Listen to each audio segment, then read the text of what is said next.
everybody. Happy Thursday. It is I, your songwriting partner, your co-producer, and as always, your friend, Joe Seeby. And happy Thursday, guys. And Thursday's part of our creative writing series that we like to call Picture This.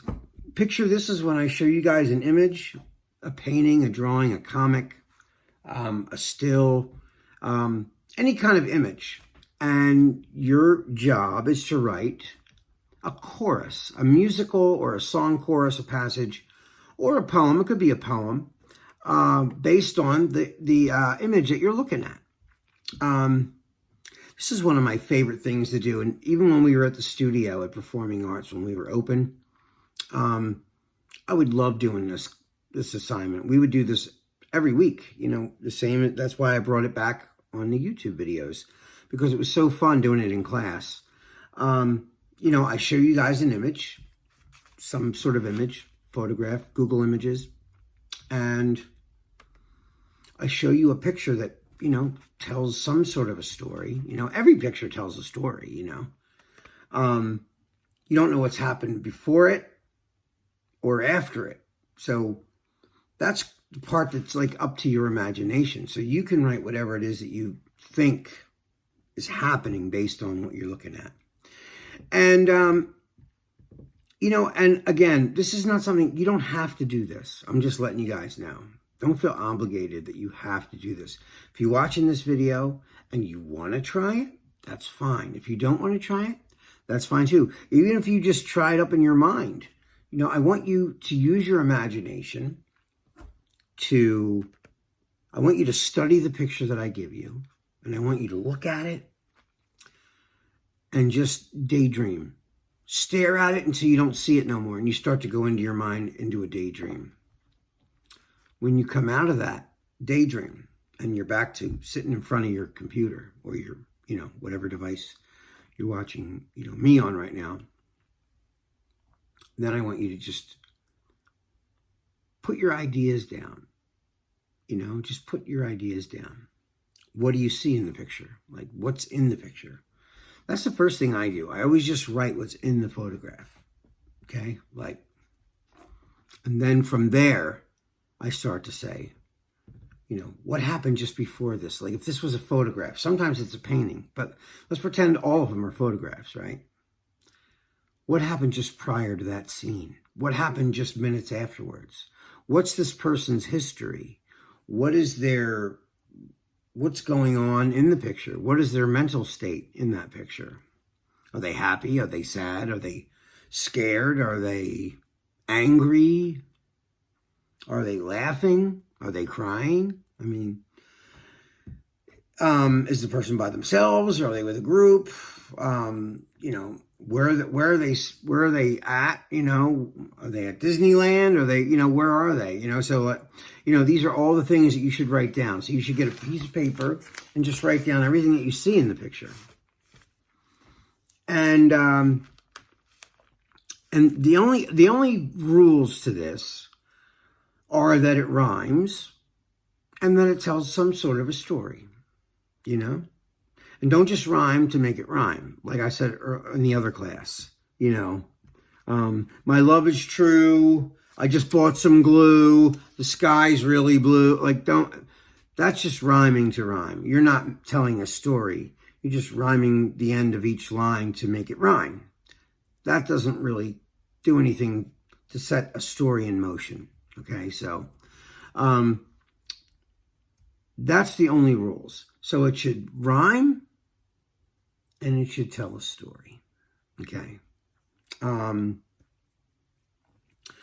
Now, what I'm going to do, I'm going to show you the picture. I'm going to give you the picture in a minute, but why do we do this? Well, it's a great exercise for your mind. It's a great exercise to keep your chops in shape as far as your writing skills and your imagination skills.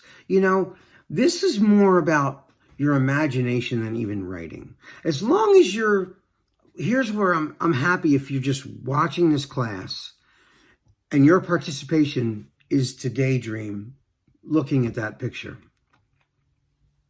And then when we're in class together on a live Zoom, I want you to tell me what you saw in your imagination if you don't want to write a whole thing, okay? And it doesn't have to be a long, elaborate thing if you do write it down, you know? And don't, like I said, don't feel obligated. There's no obligation to do this. So just do it if you want. And, or just enjoy this video, watching it. You don't have to participate. Anyway, I love doing this exercise because it just, you know, anything can inspire me, right? So sometimes a good movie will inspire me. Or even something that happens in my day. I could overhear a conversation and it will just make me think of something, and I'll grab my phone, and in my little recorder, I'll jot down my ideas based on a conversation I overheard or something, you know? Anything can set me off. And sometimes you need a little push in your creativity if you're not feeling creative that day. These things always help me to jumpstart my creativity, you know? So what I'm going to do right now is I'm going to show you the picture. So here is the photograph. Here it is.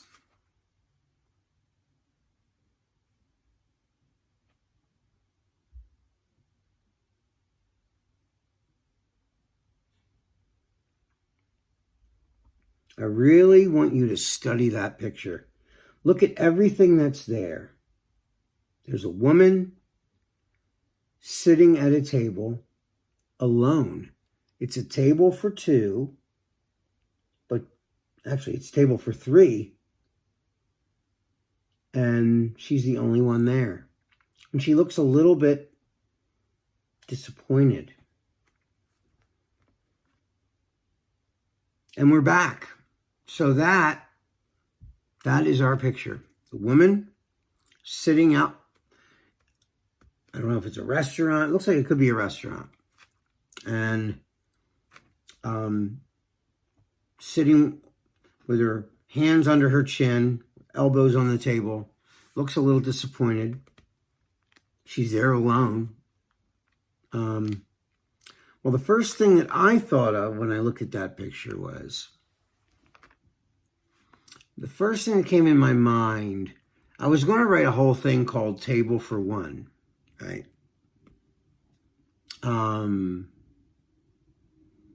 But then I looked at it and I just started letting and of course that was the theme floating through my mind as I was watching that.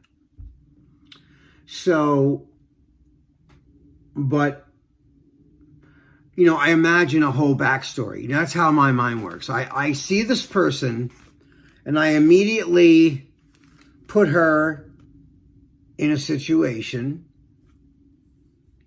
with a history, you know? So I'm going to read you the lyrics I wrote based on this photograph, okay? So I wrote, I don't want to say goodbye. I don't ever want to be alone again. Didn't want to make you cry. 'Cause you make me feel alone, broken-hearted. And I don't want to say goodbye. I don't ever want to be alone again. Didn't want to make you cry. But you make me feel alone, broken-hearted. You make me feel alone, broken-hearted. So those are my lyrics. Again, whatever this picture makes you think about, then that's legitimate. You know, there's no wrong way to do this. You could write this about your whatever, you know, you could write this about anything you want. Whatever this picture makes you feel is the right answer. Just riff. What I mean when I say riff, I mean just write about whatever this makes you think about. That's it. There's no wrong way. It's your way. This is your universe. You are the boss of this picture. Whatever you see in it, you're the boss. You write whatever it is you feel based on what you're looking at. So again, that's it. Guys, that is all the time that we have for tonight. This is your songwriting partner, your co-producer, and as always, your friend Joe Seavey. I love you guys, miss you. I can't wait to see the lyrics that you guys write for this. You guys have been killing it every week. Those of you who are really putting the effort forward, I sincerely thank you, because you guys are killing it. I mean, really. I can't wait till we get back in a songwriting class where we're all contributing and putting our ideas together in a room live. That is my favorite thing in the world to do. But until then, we're going to keep doing it like this. And I mean, this is great too. I love doing it like this. So guys, I love you. I miss you. Be safe, be well, and I will see you guys tomorrow. We're going to put a melody to these words that I wrote tonight. So tomorrow, we're going to give birth to a melody for these words. All right, guys, I'll see you tomorrow. Bye-bye.